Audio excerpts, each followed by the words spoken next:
Welcome to Gamers Garden. I'm Seb and this is a top 5 list, so let me know what you think of these games in the comments. Enjoy.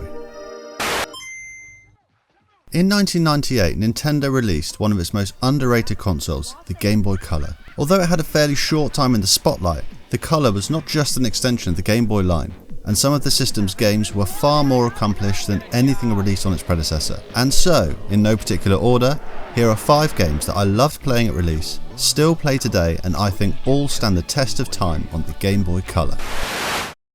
Number 1. Mr. Driller. Namco developed Mr. Driller for the arcades using the PlayStation-based System 12 board, and it received ports on many home and handheld consoles, including the Game Boy Color. As a huge Namco fan in the 90s, I was immediately drawn to the simple and addictive gameplay, quirky design and quick blast appeal.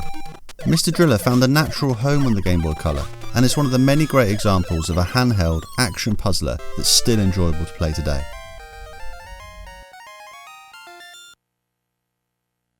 Number 2. TOCA Touring Car Championship.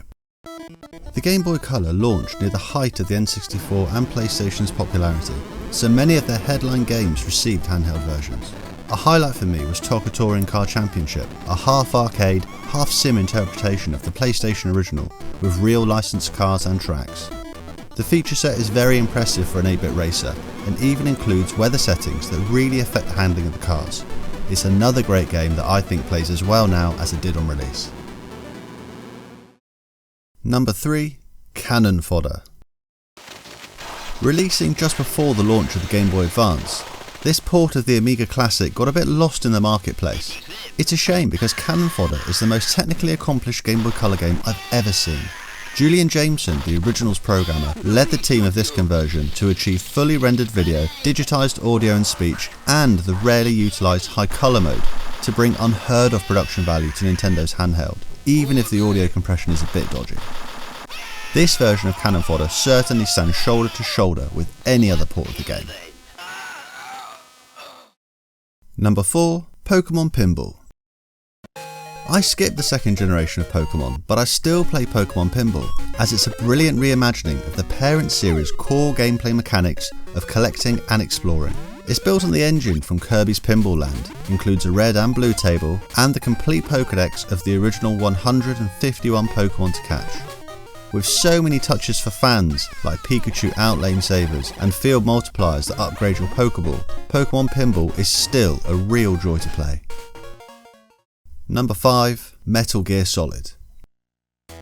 Nintendo has an odd history with the Metal Gear series, but one of its highlights is the Game Boy Color spin-off Metal Gear Solid, or Metal Gear Ghost Babel to use its original name. This hugely ambitious game serves as an alternate sequel to the MSX originals and a reimagining of the PlayStation game at the same time, and was directed by Konami's Shinta Nojiri, who would go on to direct the Metal Gear Acid games.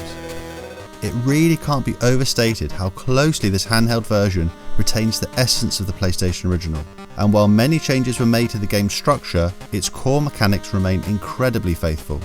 The Game Boy Color entry is an often forgotten part of the Metal Gear series that is well worth the time, as it's still an exciting and engrossing game to play. So there's 5 special Game Boy Color games that I still play. Let me know if you've enjoyed any of these and what you're still playing on this brilliant console. Give the video a thumbs up and subscribe to Gamers Garden if you like what you see. And until next time, happy gaming.